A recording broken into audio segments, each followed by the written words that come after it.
Well, hello to my friends in the South Pacific region. I was really looking forward to come down under where I'm much more comfortable and present to you some of the exciting aspects of R Squared in person. But because of the latest technology, of course, I'm here at the corporate offices in Provo, Utah, and I'll present to you from here. So today, I'm going to talk a little bit with you about the latest scientific innovative approaches to helping us feel young. Now, when we're talking about feeling young, it really starts with cellular energy and cellular purification. So let's talk a little bit about that science today and about the ageLOC approach as well. Now, first of all, who's interested in aging? I know you are, but are there other people that are interested in aging and feeling young? Sure there are. In fact, in Europe, by 2050, the population of people over 65 will double. Well, there are a lot of people that are on their way to 65, so you don't have to turn 65 before you're interested in feeling younger, right?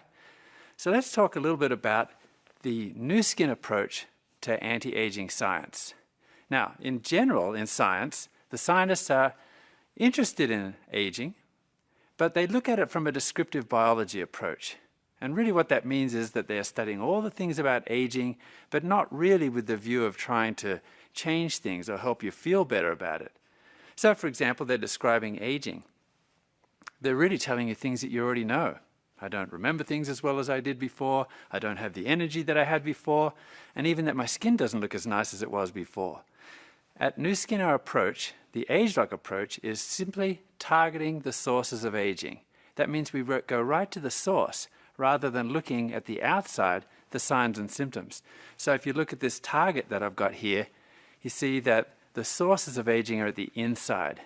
To understand aging and how we can change it and help you feel younger, we need to go to the sources of aging, not just describe what's happening in the signs and symptoms level.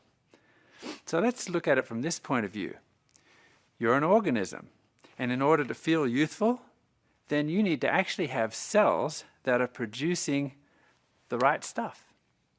The cells need to be healthy, they need to be producing energy, they need to be able to cleanse themselves. Otherwise, they're not going to stay young. So the cells then are responsible for ultimately how you feel your youthful feelings. If you go even further towards or upstream to the sources of aging, it is all about gene expression. It's the genes that program the cells.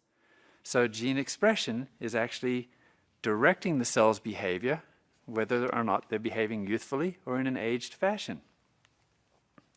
Let's look at it another way, just to make sure that you understand correctly. DNA, which is the code for your life, is fixed for life. The DNA does not change. So we're not talking here about gene splicing or any kind of gene manipulation. We're talking about gene expression. Here's a picture of the young Joe Chang. And in this picture you see that he looks quite different when he's young, right? His DNA is the same today as it was back then. It has not changed. And yet, there's a change in expression as Joe ages. So now he's a mature man. His genes are behaving somewhat differently to the way that they expressed themselves when he was younger. So we're talking gene expression here. And to put it another way, to make it simple, as you age, your genetic symphony gets out of tune. If we compare it to an orchestra, when the orchestra is in tune, it sounds beautiful. Everything's harmonious, the bass is at the right level, the violins and the cellos are at the right level. You can just hear the piccolo or the flute. Everything sounds really nice and harmonious. But as we age, the genetic symphony gets out of tune. Perhaps the bass is too loud, or perhaps the piccolo is starting to grate on your ears a little bit because it's too loud. Perhaps it's out of tune. So in ageLOC, we're talking about retuning your symphony, getting things back to the way that gene expression was when it was youthful. Here's a picture of the cell. And if you look, you know that there are trillions of cells that make up your body. And as you go into the center of each cell, you see that little gray area there. That's the nucleus. And inside the nucleus, you see we have all of those chromosomes. The chromosomes, and we'll talk more about them later, are really simply the packing for the DNA. And as you unravel that DNA, you can see that there are long strands. And along those strands, it's divided into sections called genes. So here in this cartoon that I have, there are 4 genes depicted. different colors. Now, genes are simply recipe books. Each gene is a recipe for a gene product, usually a protein. And you can see that there are two genes here. One's producing a little bit of a short protein. The other one's producing a lot of a longer protein. Let's call it a structural protein like collagen. Let's look in more detail. Here's gene 1, and in youthful gene expression, it's just producing a little bit of this little protein here. That's normal gene expression for a youthful individual. Gene 2, however, the cookbook is wide open, and it's producing a lot of this longer protein, this structural protein. That's the youthful gene expression pattern. If we look at what happens during aging, the gene has not changed. The DNA remains the same. The cookbook is still there, but now things start to change a little as you age. In aging gene expression, gene 1, instead of just producing a little bit of the protein end product, is producing a lot. Gene 2, which normally should be producing a lot, is now producing a lot less. So that's gene expression as opposed to actual the gene itself or the DNA. Now, if we were to express this sort of in a scale of green to red, then gene 1 is just in the green there, right? Not producing very much, but as it ages, it shifts over into the red zone. It's producing a lot. If you look at gene 2, it's over in the red zone in the youth. That's where it's supposed to be. But as you age, somehow, for some reason, the cookbook starts to close. Now we're expressing in the green zone. We're going to go back to that green-red type of depiction later. That's called a heat map. So that'll help you to understand the heat map when we read it. So how big is the DNA? How much information is there? This is important to know because I've just talked about two genes and how they might change as we age, but there are a lot more than two genes in the human body. The structure and the size of DNA is mind-boggling, especially when you consider that it's in every single cell of the human body. So here's some DNA here, and let's look at its secondary structure, which is this coil, like a twisted ladder, and then you get into this tertiary structure where it's wrapped around these proteins. And as you look even closer, as you zero in, there's another quaternary folding, or the fourth level of folding of that DNA, because there's so much of it that if you don't look after it in the cell and pack it in a systematic way, it's just going to end up being a bird's nest. I don't know if you've ever taken your kids fishing. I've stopped doing that a long time ago because the fishing line tends to wrap itself up and get knotted very easily. All right, and now you can see where we're headed. This is the chromosome. So all of that packing ends up in the chromosome. We're talking about 3 billion base pairs in the human genome. That means 3 billion bits of information. Now, how on earth are we going to sort that out in terms of aging? Well, for the last 20 years or so, and $20 billion worth of research has been done to sequence the human genome. That means to find out even how many genes there are, because before this work was commissioned, we didn't even know how many genes were in the human body. We sort of guessed that there might be 100,000 or so. Well, after 20 years, and billions of dollars of research, around 2003, the work was completed and the entire human genome has been sequenced.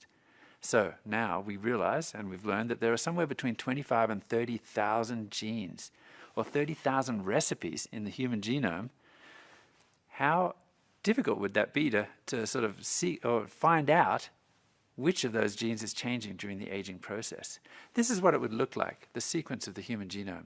There are 4 letters, G, A, T, and C, and each of those letters make a word, and each word is 3 letters long. So we're talking about 1 billion words in the human genome. That's about the same as 800 Bibles, each within the chromosomes that are inside the nucleus of a cell which can fit on a pinhead. It's a huge amount of information. And so faced with 3 billion or so of these letters that you see here, what do you think we can make of that? Well, there were high hopes. And in fact, when the human genome was sequenced, President Clinton at one end of the globe and the President or the Prime Minister of England at the other end all stood up and said, you know, this is a huge breakthrough. This is taking us one step closer to the meaning of life. And we expect in the next 10 years we're going to have all sorts of science come out of this, and we're going to understand the diseases. Well, to put a long story short, I guess, it's been a little bit disappointing. But don't be too hard on the scientists, because remember I said there's 3 billion data points there, and 1 billion words. And this is similar to the task that was given to the Egyptologists of the 1700s when they discovered all of these hieroglyphics that were in Egypt, all over the tombs and the pyramids, the pillars of the temples. Nobody knew what these hieroglyphics meant, but they were tasked with cataloging them all, copying them all down, writing them. And even though we didn't understand what was there, step one was complete. We'd cataloged it. And it wasn't until a very special stone was discovered in 1799 in the Nile Delta by some of Napoleon's army, the Rosetta Stone, that we started now to have a hope that we could translate those hieroglyphics. Because the Rosetta Stone actually contained 3 languages, all saying the same thing: Classic Greek and the hieroglyphics, and also Coptic. And with that, they dragged the stone off to a famous, brilliant linguist in France, Jean-François Champollion, who was able to, since he already read all of these languages and did from the time that he was about 16 years of age, he was able to then decipher it and now decode the hieroglyphics so that we could understand them. Well, what's exciting about the ageLOC approach is that, unlike ever before, we now have the Rosetta Stone to understanding aging at the genetic level. And we get this through our association with Professor Richard Weindrich, who's a gerontologist who's been studying aging for the last 30 years, and also Thomas Proler, who's a geneticist. And together, the two of them have been able to crack this code and measure aging at the genetic level. And it all begins with the humble little gene chip. Thomas Proler came to Richard Weindrich and said, with your knowledge of aging and the work that you've been doing to look at the sources of aging, and with this technology, the gene chip, which can measure the expression of all 25,000 or 30,000 genes in the human genome, we may be able to understand aging at the genetic level. So this chip is actually able to, with a sample from any biological organism, measure the gene expression levels of every single gene. That means we get where they are on that slide. Is it green or is it red for all 25,000 genes? Now imagine if you compare that to different biological states, old and young, and then subtract the differences and find out which genes are changing as you age in their level of expression. Now you have the way to crack the code at the genetic level. You can basically have a Rosetta Stone for aging at the genome level.